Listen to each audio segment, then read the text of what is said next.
Hello students, मैं शिव वर्मा आप सभी स्टूडेंट्स का आपके अपने यूट्यूब चैनल पर स्वागत करता हूं। स्टूडेंट्स, आज की क्लास स्टार्ट होने जा रही है क्लास 12 की फिजिक्स के अंतर्गत। तो क्लास 12 की फिजिक्स के अंतर्गत फर्स्ट पेपर में आपके 12 चैप्टर हैं और 12 क्लासें आपकी होंगी। ठीक है, आपको थंबनेल पर बता दिया गया है कि आप लोगों को प्रत्येक चैप्टर से 10-10 न्यूमेरिकल बताए जाएंगे, जो कि आपके बोर्ड एग्जाम के लिए बहुत ज़्यादा महत्वपूर्ण होंगे। यहाँ पर जो भी 10 न्यूमेरिकल सेलेक्ट किए जाएंगे वो सारे न्यूमेरिकल आपके बोर्ड एग्जाम के दृष्टि से बहुत ज़्यादा महत्वपूर्ण होंगे। इसलिए आप इन न्यूमेरिकल्स को ज़रूर हल करें, क्योंकि आप सभी लोग जानते हो कि पिछले ईयर जो फिजिक्स का पेपर आया था उसमें जो है न्यूमेरिकल की वजह से काफ़ी स्टूडेंट्स का फिजिक्स का पेपर जो है ख़राब हुआ था। तो इस साल आप लोगों का फिजिक्स का पेपर ख़राब ना हो, इसके लिए मैंने आप लोगों को प्रत्येक चैप्टर के न्यूमेरिकल्स को सॉल्व कराना स्टार्ट कर दिया है। और यदि आप हमारे इस चैनल पर नए हैं तो चैनल को सब्सक्राइब कर लें, जिससे आप लोगों को सारे चैप्टर्स के न्यूमेरिकल्स के वीडियो मिल सकें। तो चलिए आज हम शुरू करते हैं क्लास 12 की फिजिक्स के अंतर्गत चैप्टर नंबर 1 को। चैप्टर नंबर 1 है आपका कूलाम का नियम तथा वैद्युत क्षेत्र। ठीक है, उसके अंतर्गत मैंने आपके सामने पहला न्यूमेरिकल नोट किया है। उस विद्युत क्षेत्र की तीव्रता ज्ञात कीजिए जो 0.001 मिलीग्राम द्रव्यमान की एक तेल की बूंद जिस पर 3 इलेक्ट्रॉन आवेश है को संतुलित कर सके। अब आपको क्या करना है, सबसे पहले न्यूमेरिकल को पढ़ना है और उसमें से पता लगाना है कि आपको क्या क्या दिया गया है। ठीक है, फिर उसी हिसाब से आपको फार्मूला यूज करना है। तो यहाँ पर देखिए आपसे बताया गया है कि उस विद्युत क्षेत्र की तीव्रता याद कीजिए। विद्युत क्षेत्र की तीव्रता को ई से लिखा जाता है, इंटेंसिटी बोलते हैं। आपको यहाँ पर ई की वैल्यू फाइंड करना है। यहाँ पर दिया गया है जो 0.001 मिलीग्राम, मिलीग्राम यानी यहाँ पर जो मात्रक है वो आपका द्रव्यमान का है। तो यहाँ पर आपको वैल्यू दी गई है एम की, वो दी गई है 0.001 मिलीग्राम। ठीक है, मिलीग्राम, मिलीग्राम को आपको किलोग्राम में बदलना है, क्योंकि प्रत्येक मात्रक आपको एम के एस पद्धति में लिखना है। तो ये आपका हो जाएगा एम इक्वल टू 0.001। देखिए मिली को लिखते हैं 10⁻³ और 1 ग्राम में कितने किलोग्राम होते हैं, 10⁻³ किलोग्राम होते हैं, या आप बोल सकते हो 1/1000 किलोग्राम होते हैं। तो ये आपका हो जाएगा एम इक्वल टू 0.001 इंटू 10⁻³ -3 आधार सेम होते हैं तो घातें आपस में जुड़ जाती हैं। ये हो गया किलोग्राम। अब इसको और थोड़ा अच्छे से लिख सकते हैं, इसको लिख सकते हैं एम इक्वल टू पॉइंट आप 1 यहाँ पर लाओगे तो ये आपका हो जाएगा 1.0। देखिए आप पॉइंट इधर बढ़ा रहे हो, जब पॉइंट आप इधर बढ़ाओगे तो यहाँ पर घातें माइनस होंगी। ठीक है, और अगर आप पॉइंट इधर बढ़ाओगे तो घातें यहाँ पर प्लस होंगी। जितने भी अंक आप इधर उधर बढ़ाओगे तो आप पॉइंट इधर बढ़ा रहे हो। ठीक है, याद रखना यहाँ पर जब पॉइंट इधर बढ़ा जाता है तो माइनस घात होती है, और जब पॉइंट इधर बढ़ा जाता है तो प्लस घात होती है, जितना अंक आप आगे इधर उधर बढ़ाते हो। तो जैसे मान लीजिए पॉइंट आप यहाँ से यहाँ खिसका रहे हो तो 1 2 3 अंक आगे इधर खिसका रहे हो, तो ये 1.0 हो गया इंटू 10⁻⁻6। अब घात में आपको -3 घटा देना है, क्योंकि आप इधर बढ़ा रहे हो। ठीक है, हमने बता दिया कि जब आप पॉइंट इधर बढ़ाओगे तो घातें आपकी माइनस होगी। ठीक है, और जब आप इधर बढ़ाओगे तो घातें आपकी प्लस होंगी। तो आप 3 अंक इधर बढ़ाए हो तो -3 पावर हो जाएगी। ये आपका हो गया किलोग्राम। या इसको आप लिख सकते हो एम इक्वल टू 1 × 10⁻⁻6 -3 -9 किलोग्राम। ठीक है, इतना आपको समझ में आ गया। अब यहाँ पर देखते हैं, इन्होंने बोला कि एक तेल की बूंद जिस पर 3 इलेक्ट्रॉन आवेश है। आवेश को क्यों से लिखते हैं, कितने इलेक्ट्रॉन आवेश है, 3 इलेक्ट्रॉन आवेश है। तो 3 इलेक्ट्रॉन पर आवेश कितना होता है, 1.6 × 10⁻19 कूलाम। तो यहाँ पर आप देख सकते हो ये आपका हो जाएगा क्यू इक्वल टू, सोलते हैं कितना होता है 48.1 अंक के बाद लगा हुआ है तो आप 1 अंक के बाद लगा लीजिए। ये आपका हो जाएगा 4.8 × 10⁻⁻19 कूलाम। अब यहाँ पर देखें तो आपको एम पता है, क्यों पता है, ठीक है, और ई का मान फाइंड करना है। तो आप जानते हो, यहाँ पर लिखोगे वी नो दैट, आपने फार्मूला पढ़ा है ई बराबर होता है F/Q, वैद्युत क्षेत्र की तीव्रता की परिभाषा से। और आपने F बराबर mg पढ़ा हुआ है, F का मान यहाँ पर दिया नहीं तो आप F के स्थान पर mg लिख सकते हो और अपान में Q। ये आपका हो जाएगा E इक्वल टू, देखिए m की वैल्यू कितनी आई है, 1 × 10⁻⁻9 kg, यानी आप इसको 10⁻⁹ किलोग्राम लिख सकते हो, कोई दिक्कत नहीं। g का मान कितना होता है 9.8 यानी 9.8 अपान में क्यों का मान कितना है 4.8 इंटू 10⁻⁻90। अब आप क्या करोगे, जो पावर है उसको आप ऊपर ले जाओगे और इन संख्याओं को सॉल्व करोगे। तो देखिए ये आपका क्या मिलेगा, ये हो जाएगा E = 9.8। देखिए संख्याओं को सॉल्व कर लीजिए और घातों वाले पदों को सॉल्व कर लीजिए। तो ऊपर है 10⁻⁻9, 10⁻⁻19 ऊपर जाएगा तो 10 ये आपका हो जाएगा +19। तो E = देखिए यहाँ पर भी दशमलव के बाद एक संख्या है, यहाँ पर भी दशमलव के बाद एक संख्या है, तो ये पॉइंट से पॉइंट आपका हट जाएगा। अब आप क्या करोगे, यहाँ पर काटोगे, 2 से काट सकते हो, 2 से काट लीजिए आप इसको। 2 चौके 8, 2 9 18, ठीक है, 2 दूनी 4, 2 चौके 8। 49 को आप 24 से भाग करोगे तो आपको मिलेगा 2.04 गुणे 10 की पावर, यहाँ पर देखिए आधार सेम है तो -9 में +19 घात आपकी जुड़ जाएगी, क्योंकि आधार सेम होते तो घातें जुड़ जाती हैं। तो E = आपको मिल जाएगा 2.04 गुणे 10 की पावर, 19 से 9 जाएगा तो प्लस का 10 बचेगा। और वैद्युत क्षेत्र की तीव्रता का मात्रक आप इस सूत्र से निकालोगे तो E = F/Q। F का मात्रक होता है न्यूटन, तो यहाँ पर लिखोगे न्यूटन, और अपान में क्यों, आवेश है, आवेश का मात्रक क्या होता है भाई, कूलाम होता है। देखिए एक बात का ख्याल रखना, आप परीक्षा में किसी भी न्यूमेरिकल को सॉल्व कर रहे हो तो वहाँ पर जो भी वैल्यू आप फाइंड कर रहे हो मात्रक के साथ लिखना है, वरना आपका अधूरा आंसर माना जाएगा। ठीक है, तो ये आंसर आपका क्या है, करेक्ट है। यहाँ पर आपको क्या करना था, वैद्युत क्षेत्र की तीव्रता ज्ञात करनी थी, जो कि आपकी ज्ञात हो चुकी है। और यहाँ पर सबसे इम्पोर्टेंट बात क्या है, वैद्युत क्षेत्र की तीव्रता एक आपकी सदिश राशि है। कुछ इंपॉर्टेंट बातें भी मैं आप लोगों को बताते चलूँगा न्यूमेरिकल सॉल्व कराते हुए, ठीक है ना। और वैद्युत क्षेत्र की तीव्रता आपकी सदिश राशि है, इसका मात्रक न्यूटन प्रति कूलाम होता है, और इसका दूसरा मात्रक क्या होता है, इसका दूसरा मात्रक वोल्ट प्रति मीटर भी होता है। क्या होता है, वोल्ट प्रति मीटर भी होता है। आपने वैद्युत क्षेत्र की तीव्रता और विभव प्रवणता में संबंध सीखा होगा, वहाँ से ये मात्रक आता है वैद्युत क्षेत्र की तीव्रता का।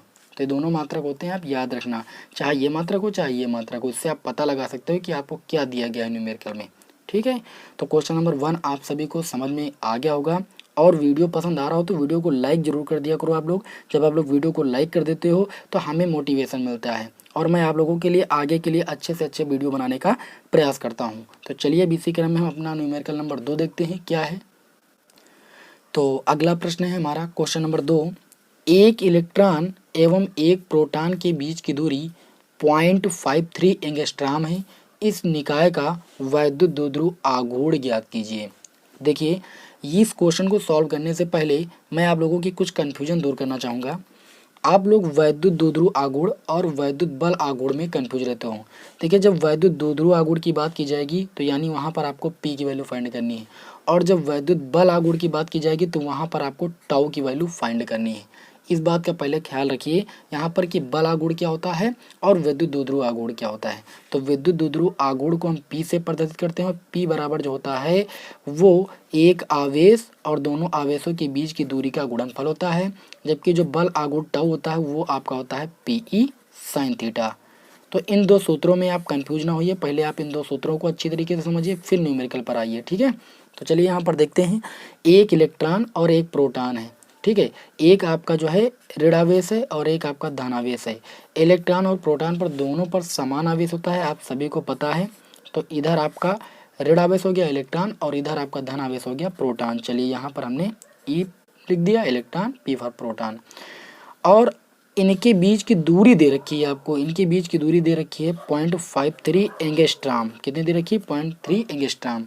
देखिए वैद्युत द्विध्रुव की परिभाषा आप सभी लोग जानते हो कि परिमाण में समान और प्रकृति में विपरीत आवेश जब एक दूसरे से अल्प दूरी पर रखे होते हैं तो वे एक द्विध्रुव का निर्माण करते हैं, जिस ध्रुव कहते हैं। और वैद्युत द्विध्रुव आघूर्ण जो होता है वो उन दोनों आवेशों में से किसी एक आवेश के परिमाण और दोनों आवेशों के बीच की जो दूरी होती है 2l यहाँ पर होती है, उसका गुणनफल के जो बराबर होता है वैद्युत द्विध्रुव आघूर्ण। तो यहाँ पर देखें तो इलेक्ट्रॉन पर भी आवेश आपका 1.6 गुणे 10 की पावर -19 होता है, और प्रोटॉन पर भी आवेश 1.6 गुणे 10 की पावर -19 होता है, बस प्रकृति में विपरीत होते हैं। तो यहाँ पर जो वैद्युत द्विध्रुव आघूर्ण होता है वो दोनों आवेशों में से किसी एक आवेश का परिमाण, तो परिमाण जो है दोनों का सेम है, तो आप एक परिमाण लिख लीजिए 1.6 × 10 की पावर -19, और इनके बीच की जो दूरी होती है वो आपकी होती है 2l, और वो आपको दी गई यहाँ पर 0.53 एंगस्ट्रॉम। बहुत लोग क्या करते हैं एल का मान यहाँ पर रख देते हैं, इससे उनका क्वेश्चन गलत हो जाता है। तो यहाँ पर क्वेश्चन में आपको 2L का मान दिया गया है 0.53 एंगस्ट्राम। अब ये दूरी एंगस्ट्राम में, इसको आपको मीटर में बदलना है क्योंकि सारे मात्रक आपके एमकेएस पद्धति में होने चाहिए। तो ये आपका हो जाएगा 2L इक्वल टू 0.53। एक एंगस्ट्राम में कितने मीटर होते हैं? 10⁻10 मीटर होते हैं, आप सभी को पता है ये चीज़। तो यहाँ पर हम क्या करेंगे, 2L के स्थान पर ये वैल्यू पुट कर देंगे, ये आपका हो जाएगा 0.53 इंटू 10⁻10।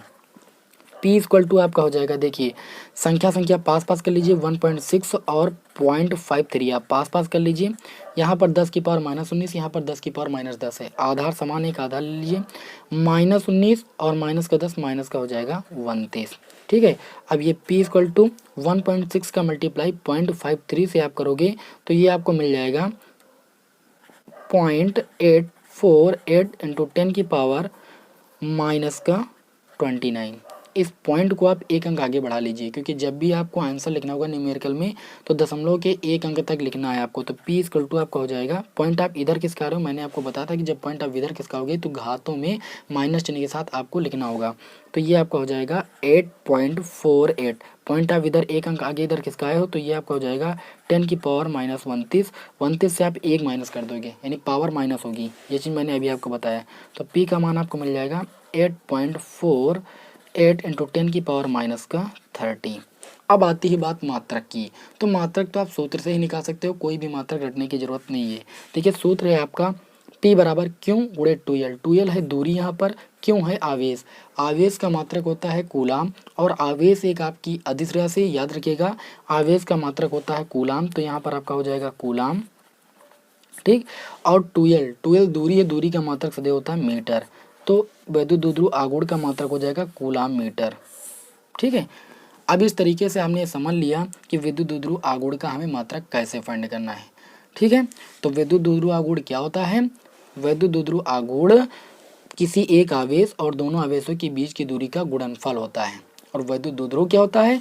परिमाण में समान यानी मान में समान और प्रकृति में विपरीत आवेश जब एक दूसरे से अल्प दूरी पर रखे होते हैं तो वे एक द्विध्रुव का निर्माण करते हैं, ठीक है ना। इस चीज़ को याद रखिएगा, बहुत ही इंपॉर्टेंट बात है। तो ये आपके क्वेश्चन का हो गया आंसर। अब हम इसी क्रम में चलते हैं क्वेश्चन नंबर 3 पर। तो क्वेश्चन नंबर 3 में ये बताया जा रहा है कि एक वैद्युत द्विध्रुव है जिसकी लंबाई 4 सेंटीमीटर है। आपने देखा कि वैद्युत द्विध्रुव की लंबाई जो होती है वो 2L होती है, यानी यहाँ पर आपको 2L का मान दिया गया है 4 सेंटीमीटर, ठीक है। और बोला गया है कि को एक समान वैद्युत क्षेत्र 10⁴ न्यूटन प्रति कूलाम से 30 डिग्री पर रखने से 9 × 10⁻⁻2 न्यूटन मीटर का बल आघूर्ण लगता है। यहाँ पर बल आघूर्ण लगता है यानी टाउ का मान दिया गया है। द्विध्रुव के द्विध्रुव आघूर्ण की गणना करना है। द्विध्रुव के द्विध्रुव आघूर्ण को मैंने बताया p से प्रदर्शित करते हैं। p बराबर होता है q इंटू में 2L और टाउ बराबर होता है PE sin थीटा। तो यहाँ पर आपको टाउ निकालना है, इसलिए इस सूत्र को आपको अप्लाई करना है, क्योंकि यहाँ पर आपको थीटा भी दिया गया है। तो सबसे पहले जो दिया गया है उनके मात्रक से हम पता लगा लेते हैं कि किस भौतिक राशि का मान दिया गया है। न्यूटन प्रति कूलाम यानी F/Q जो होता है वैद्युत क्षेत्र की तीव्रता के बराबर होता है, यानी आपको E का मान दिया गया है 10⁴ न्यूटन प्रति कूलाम। तो आप लिख लीजिए न्यूटन प्रति कूलाम। आगे बात करते हैं यहाँ पर, तो आपको दिया गया है थीटा इक्वल टू कितना दिया गया है 30 डिग्री, कोण दिया गया है आपको 30 डिग्री, रखने से 9 × 10⁻⁻2 न्यूटन मीटर का बल आघूर्ण लगता है। देखिए बल आघूर्ण को मैंने अभी बताया टाउ से प्रदर्शित करते हैं। टाउ बराबर दिया गया है 9 × 10⁻⁻2 न्यूटन मीटर। आप मात्रक लिख दीजिए भाई, न्यूटन मीटर का मात्रक होता है और द्विध्रुव आघूर्ण का मात्रक होता है कूलाम मीटर। याद रखना, आप कंफ्यूज नहीं हो जाएगा क्योंकि यहाँ पर अक्सर कंफ्यूजन होती है। तो ये आपका हो गया बल आघूर्ण का मान। द्विध्रुव के द्विध्रुव आघूर्ण की गणना करना है। द्विध्रुव आघूर्ण को हम P से प्रदर्शित करते हैं, यानी आपको यहाँ पर P की वैल्यू फाइंड करनी है। तो ऐसा कौन सा सूत्र है जिसमें बल आघूर्ण भी आता है और द्विध्रुव आघूर्ण भी आता है? वो तो इनके रिलेशन से आता है। रिलेशन होता है टाउ बराबर PE sin थीटा। तो आप लिखोगे, हम जानते हैं कि टाउ बराबर होता है PE sin थीटा। क्योंकि यहाँ पर आपको P का मान फाइंड करना है तो P को रोकोगे तो ये हो जाएगा टाउ अपान में, ये जो E sin थीटा वो टाउ के बट्टे में आ जाएगा, ये हो जाएगा E sin थीटा। अब यहाँ पर देखिए P इक्वल टू आपका हो जाएगा टाउ। टाउ का मान कितना है 9 × 10⁻⁻2 अपान में आ जाइए E वैद्युत क्षेत्र की तीव्रता आपको दी गई 10⁴ न्यूटन प्रति कूलम, और ये हो जाएगा साइन थीटा के स्थान पर आपका हो जाएगा साइन 30। साइन 30 की वैल्यू होती है 1/2। ठीक है, तो यहाँ पर आपका हो जाएगा P = 9 × 10⁻²। अपान में आ जाइए, ये आपका हो जाएगा देखिए 10⁴ और साइन 30 की वैल्यू होती है 1/2, ये 2 ऊपर चला जाएगा तो ये आपका हो जाएगा 9 दूनी 18 × 10⁻², और ये 10⁴ ऊपर जाएगा तो इसकी प्रकृति चेंज हो जाएगी, 10⁻4 हो जाएगा। P = आपको मिल जाएगा 18 × 10⁻6। लेकिन आपको आंसर दशमलव के 1 अंक तक लिखना है, तो ये आपका हो जाएगा P = अब दशमलव आप इधर लेकर आओगे तो 1.8, दशमलव इधर ला रहे हो तो घात में प्लस होगा, तो ये हो जाएगा × 10⁻6 और प्लस 1 करोगे क्योंकि आप दशमलव 1 अंक इधर खिसका रहे हो, तो P = आपका हो जाएगा 1.8 × 10⁻5। ये आपका द्विध्रुव आघूर्ण है। हमने अभी बताया कि द्विध्रुव आघूर्ण का मात्रक होता है कूलाम मीटर, तो आप इसका मात्रक लिख दीजिए भाई, कूलाम मीटर। ये आपके इस तृतीय क्वेश्चन का आंसर हो जाएगा। आप देख रहे हो कि ये क्वेश्चन जो मैंने लिए ये सारे सिलेक्टेड प्रश्न हैं, आपके बोर्ड एग्जाम में पूछे जा रहे हैं। मैंने आपके सामने सन भी लिख दिया है। ये आपका क्वेश्चन नंबर 2 जो है 2013 में पूछा गया है, जो क्वेश्चन नंबर 3 है 2018 में पूछा गया है। ठीक है, तो इस प्रकार से इन क्वेश्चनों को हल करने से आपको अनसॉल्व सॉल्व करने में ज़्यादा प्रॉब्लम नहीं होगी। इसलिए आप रेगुलर क्लास को अटेंड कीजिए। सिर्फ 12 दिनों की बात है, 12 दिनों में आपको 120 न्यूमेरिकल बताए जाएंगे, जो इससे आपके बोर्ड एग्जाम की तैयारी अच्छे तरीके से हो जाएगी। चलिए आज चलते हैं अपने न्यूमेरिकल नंबर 4 की ओर। तो अगला प्रश्न है हमारा क्वेश्चन नंबर 4 कि 1 माइक्रो कूलाम के 2 बराबर एवं विपरीत प्रकार के आवेश 2 मिलीमीटर दूर रखे हैं। इस वैद्युत द्विध्रुव का द्विध्रुव आघूर्ण ज्ञात करना है, यानी आपको P की वैल्यू फाइंड करनी है। देखिए, इस पर आधारित प्रश्न इसलिए आपको बताया जा रहा है क्योंकि इस सूत्र पर आधारित कई प्रश्न बोर्ड एग्जाम में आए हुए हैं। ठीक है, इस चैप्टर में इस सूत्र पर आधारित प्रश्न बहुत ज़्यादा इंपॉर्टेंट है, इसलिए मैंने चौथा क्वेश्चन भी इसी से रिलेटेड लिया है। ठीक है, तो इस टाइप का क्वेश्चन आपके बोर्ड एग्जाम में आ सकता है, तो इस सूत्र पर आधारित आप क्वेश्चनों को जरूर लगाइए। क्वेश्चन नंबर 5 को देखते हैं। क्वेश्चन नंबर 5 दिया गया है कि 5.0 × 10⁻8 कूलाम बिंदु आवेश से कितनी दूरी पर वैद्युत क्षेत्र की तीव्रता 450 न्यूटन प्रति कूलाम होगी। देखिए, ये क्वेश्चन आपका 2012 में पूछा गया है, और जब ये क्वेश्चन आया था तो इसमें लिखा था कि 5.0 × 10⁻8 कूलाम बिंदु आवेश से कितनी दूरी पर वैद्युत क्षेत्र की तीव्रता 450 वोल्ट प्रति मीटर होगी। मात्रक को चेंज कर दिया था, बस मैंने यहाँ पर मात्रक चेंज करके लिखा है। तो न्यूटन प्रति कूलाम में मात्रक हो या वोल्ट प्रति मीटर में हो, वो वैद्युत क्षेत्र की तीव्रता का ही मात्रक होता है। तो कूलाम जो होता है आवेश का मात्रक होता है, तो यानी आवेश की वैल्यू आपको दी गई है 5.0 लिखो या नहीं लिखो, 5 × 10⁻8 कूलाम आप लिख सकते हो बहुत ही आसानी के साथ, कोई दिक्कत नहीं है। यहाँ पर देखें तो जो तीव्रता दी गई है इंटेंसिटी, वो आपको दी गई है 450 न्यूटन प्रति कूलाम। तो न्यूटन प्रति कूलाम हम शॉर्टकट में लिख लेते हैं।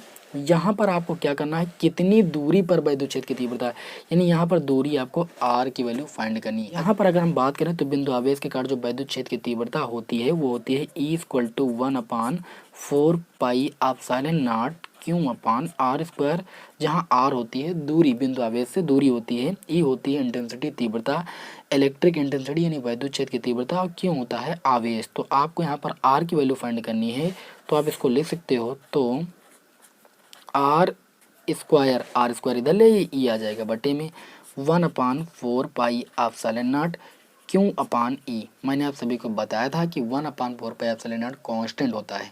इसकी वैल्यू कितनी होती है, 9 × 10⁹ होती है। देखिए, मैंने अपने उस वाले चैनल पर, बालाजी स्टडी मोशन वाले चैनल पर जो है इस चैप्टर को पूरा पढ़ाया है। अगर आपने नहीं देखा तो आप देख सकते हो, उसका लिंक आपको डिस्क्रिप्शन में मिल जाएगा।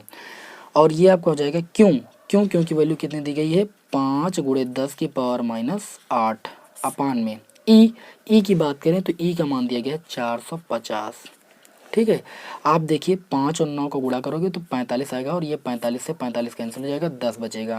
तो हो जाएगा r², देखिए ये 10⁻1 है, 10⁻1 10⁻9, ये 10⁻8 ऊपर बचेगा, और इंटू में 10⁻8 आधार समान है, घाते जुड़ जाएंगे, -8 + 8 10⁻0 हो जाएगा। और किसी भी संख्या की पावर 0 का मान कितना होता है भाई, 1 होता है।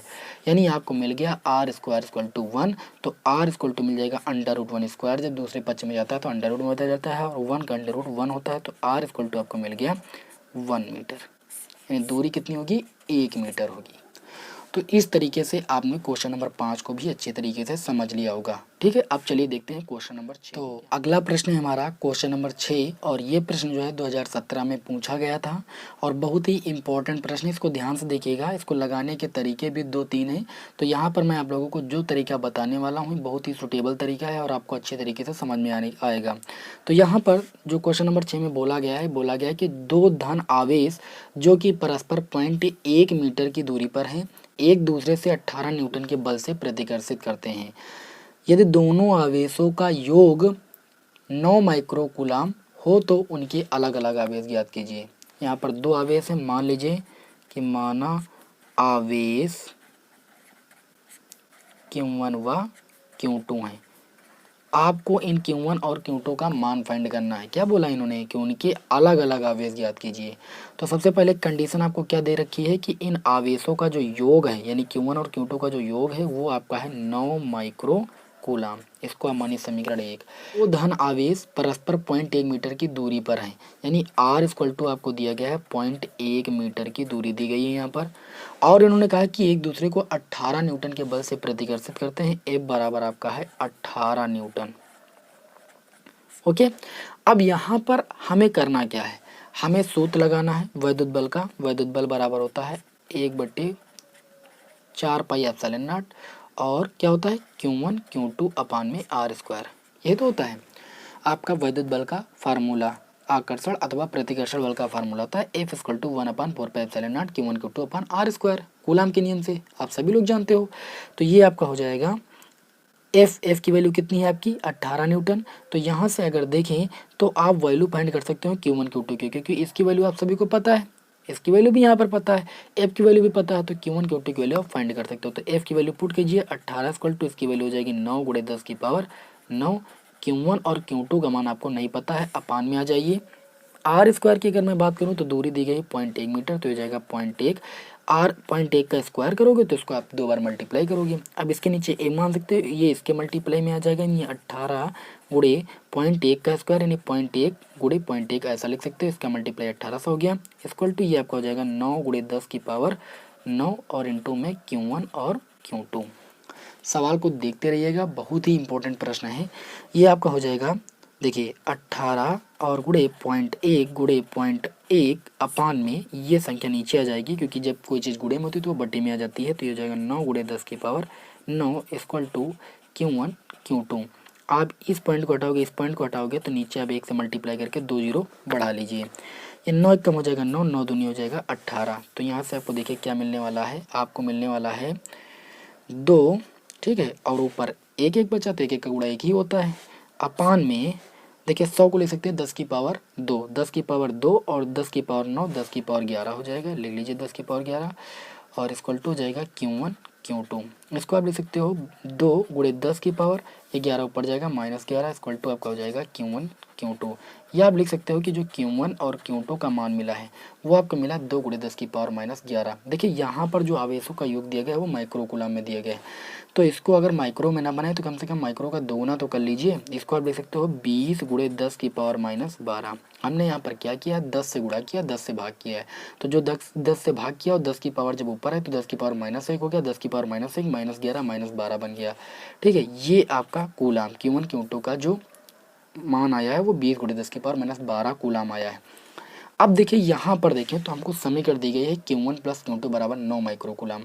अगर कोई एक हम ऐसे समीकरण फाइंड कर लें कि वो Q1 - Q2 दर्शाए तो हम इन दोनों समीकरणों को जोड़ करके अलग अलग आवेश ज्ञात कर सकते हैं। या आपके पास तरीके बहुत हैं, आप यहाँ से Q1 की वैल्यू उठा के यहाँ पर प्रतिस्थापित कर दीजिए। इस तरीके से देखिए कोश के जो कैलकुलेशन होगा वो थोड़ा सा हार्ड हो जाएगा, तो आपको कन्फ्यूजन होगी। मैं आपको एक सूत्र बताता हूँ, आप सभी लोग जानते हो, सूत्र जानते हो। सूत्र क्या होता है कि Q1 - Q2 का होल स्क्वायर यानी a - b का होल स्क्वायर इक्वल टू आपका होता है a + b, एक ब्रैकेट में इसका स्क्वायर कर दीजिए और उसके बाद -4ab, यानी a के स्थान पर Q1 और b के स्थान पर Q2।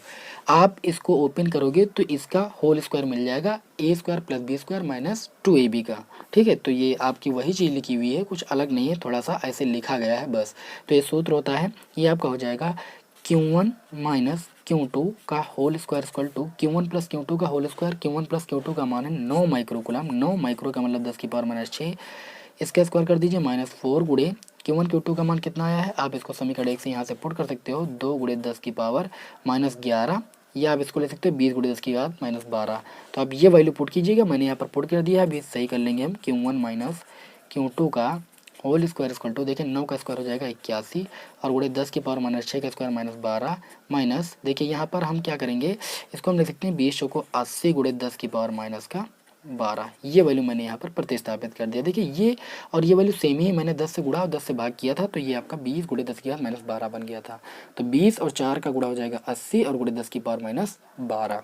अब चलिए यहाँ पर देखते हैं, ये आपका हो जाएगा Q1 माइनस Q2 का होल स्क्वायर। देखिए इन दोनों में हम 10 की पावर माइनस ले सकते हैं 12 कामन, और ब्रैकेट में आपका हो जाएगा 81 माइनस 80। तो ये आपका हो जाएगा Q1 माइनस Q2 का होल स्क्वायर इक्वल टू 81 से 80 जाएगा, एक बचेगा, तो एक का कोई मतलब नहीं, 10 की पावर माइनस 12 को ले सकते हो, 10 की पावर माइनस 6 का स्क्वायर। ये स्क्वायर से स्क्वायर आपका दोनों पक्षों में कैंसिल हो जाएगा। कुल मिला के Q1 माइनस Q2 का मान आपको मिल जाएगा 10 की पावर माइनस 6 यानी 1 माइक्रो कूलम आपको मिल जाएगा। इसको आप मान सकते हो समीकरण 3, क्योंकि ये समीकरण आपकी 2 थी, ये समीकरण 1 थी। अब यहाँ पर आप लिख सकते हो कि समीकरण 1 प्लस 3 से, यानी अगर हम समीकरण 1 और 3 को जोड़ दें तो ये है Q1 प्लस Q2, LHS वाला जुड़ेगा, और इधर LHS में है Q1 माइनस Q2, इधर RHS में है 9 माइक्रो कूलम और इधर RHS में है 1 माइक्रो कूलम। समझते रहिएगा। तो यहाँ पर देखोगे माइनस का Q2 प्लस का Q2 आपका जीरो हो जाएगा। Q1 आपका हो जाएगा 2Q1 equal to 9 micro coulomb, 1 micro coulomb 10 micro coulomb. तो यहाँ से हो जाएगा 2 पंची 10, यानी Q1 की वैल्यू आपको मिल जाएगी 5 माइक्रो कूलम। ठीक है ना।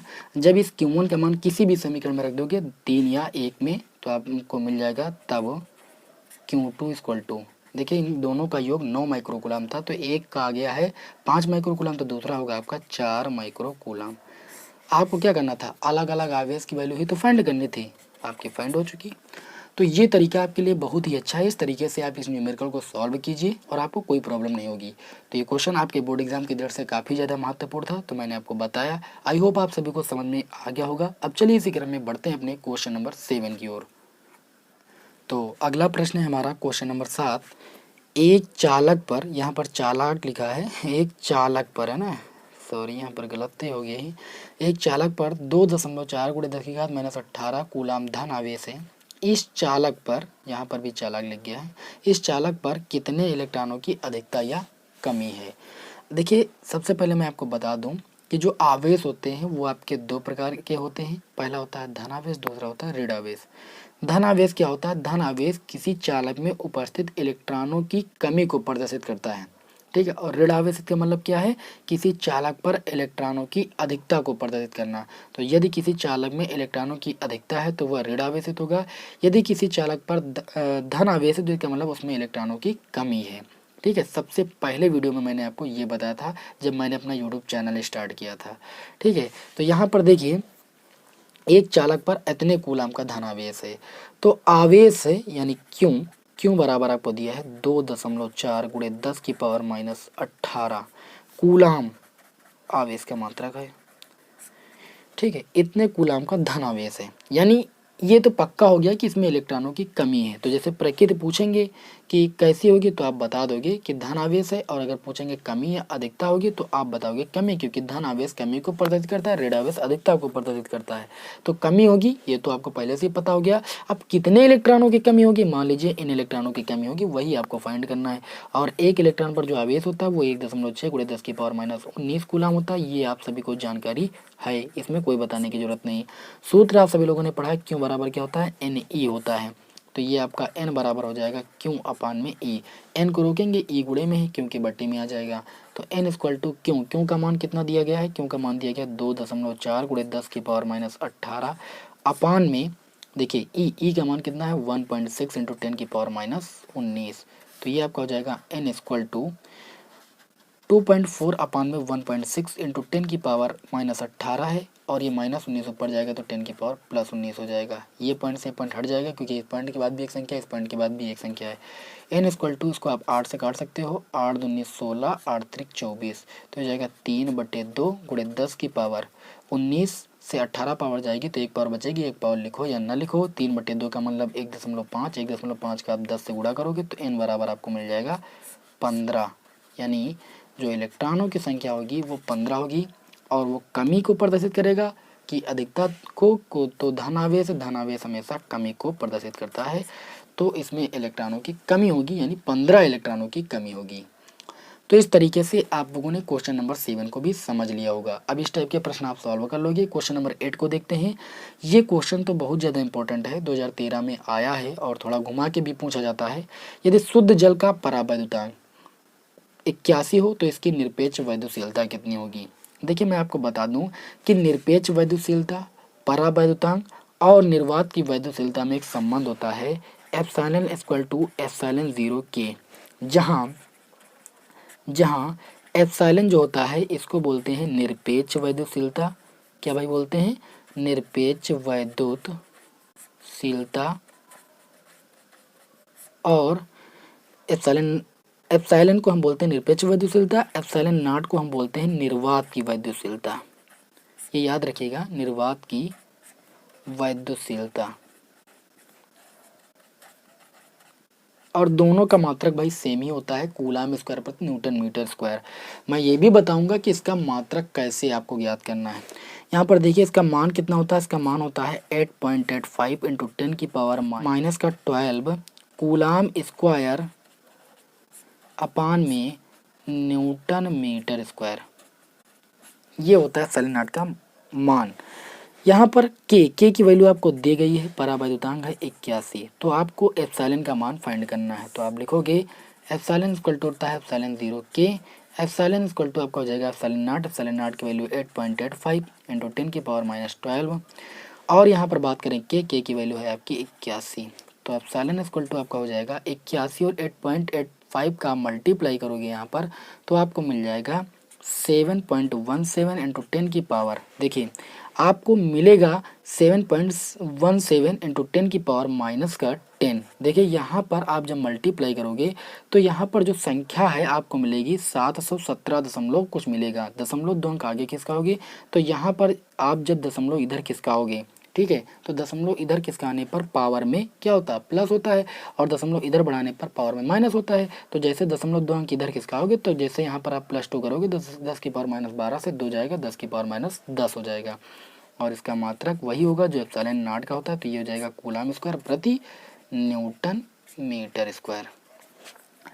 अब बहुत लोगों को एक प्रॉब्लम ये होती रहती है कि एप्सिलॉन नॉट का हम मात्रक कैसे निकालेंगे। देखिए आपने कूलाम के नियम से पढ़ा है, ये अतिरिक्त जानकारी जान लीजिए। F इक्वल टू होता है 1/4 pi epsilon naught Q1 Q2 upon में R स्क्वायर। तो एप्सिलॉन नॉट का मात्रक निकालना, ये वैसे भी पूरा पद आपका कांस्टेंट है, तो आप एप्सिलॉन नॉट को इधर ले आइए, तो ये आपका हो जाएगा 4 pi epsilon naught equal to ये हो जाएगा Q1 Q2 अपान में R स्क्वायर, और F आ जाएगा इधर, तो एप्सिलॉन नॉट का मात्रक हो जाएगा। देखिए 4 पाई का कोई मात्रक होगा नहीं, कांस्टेंट है, तो एप्सिलॉन नॉट का मात्रक निकालोगे तो Q1 Q2 दोनों का मात्रक होता है कूलाम कूलाम, तो ये हो जाएगा कूलाम स्क्वायर अपान में बल का मात्रक होता है न्यूटन और दूरी का मात्रक मीटर, तो ये हो जाएगा न्यूटन, और ये R स्क्वायर है तो ये हो जाएगा मीटर स्क्वायर। तो कूलाम स्क्वायर अपान में न्यूटन मीटर स्क्वायर, ये होता है एप्सिलॉन नॉट का मात्रक, जिसको हम बोलते हैं निर्वात की वैद्युशीलता। क्लियर है? तो आई होप आप लोगों को ये क्वेश्चन नंबर 8 भी अच्छे तरीके से समझ में आ गया होगा। अब चलिए हम इसी क्रम में आगे बढ़ते हैं, न्यूमेरिकल नंबर 9 को देखते हैं। तो अगला न्यूमेरिकल है न्यूमेरिकल नंबर 9, बहुत ही आसान न्यूमेरिकल है। एक इलेक्ट्रॉन के कारण निर्वात में 1 मीटर की दूरी पर वैद्युत क्षेत्र की तीव्रता ज्ञात कीजिए। तो आप जानते हो यहाँ पर इलेक्ट्रॉन क्या है, एक आवेशित कण है, तो किसी बिंदु आवेश के कारण जो वैद्युत क्षेत्र की तीव्रता होती है वो आपकी होती है 1/4 पाई एप्सिलॉन नॉट Q अपान में R स्क्वायर। यहाँ पर देखें तो R इक्वल टू आपको दिया गया है 1 मीटर, और यहाँ पर बात करें तो हमको क्या फाइंड करना है, हमें फाइंड करना है यहाँ पर वैद्युत क्षेत्र की तीव्रता E, और जो आवेशित कण वो इलेक्ट्रॉन है, और इलेक्ट्रॉन पर जो आवेश होता है 1.6 इंटू 10 की पावर -19 कूलम होता है, सभी को पता है। तो बहुत ही आसान क्वेश्चन है। तो E इक्वल टू ये आपको मिल जाएगा देखिए इसकी वैल्यू सभी को पता है, 9 गुणे 10 की पावर 9 होती है, क्योंकि अगर मैं बात करूं तो है 1.6 इंटू 10 की पावर -19 अपान में आर स्क्वायर, आर की बात करें तो 1 है तो 1 का स्क्वायर करेंगे, 1.6 का गुणा 9 से करेंगे तो ये हो जाएगा 144 होगा, 16 9 ये 144, ठीक है।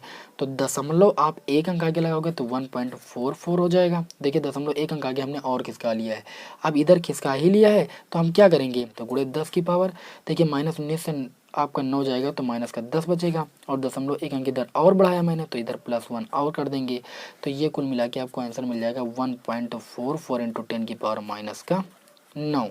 और ये आपने क्या निकाला है, वैद्युत क्षेत्र की तीव्रता, इसका मात्रक होता है न्यूटन प्रति कूलाम या वोल्ट प्रति मीटर।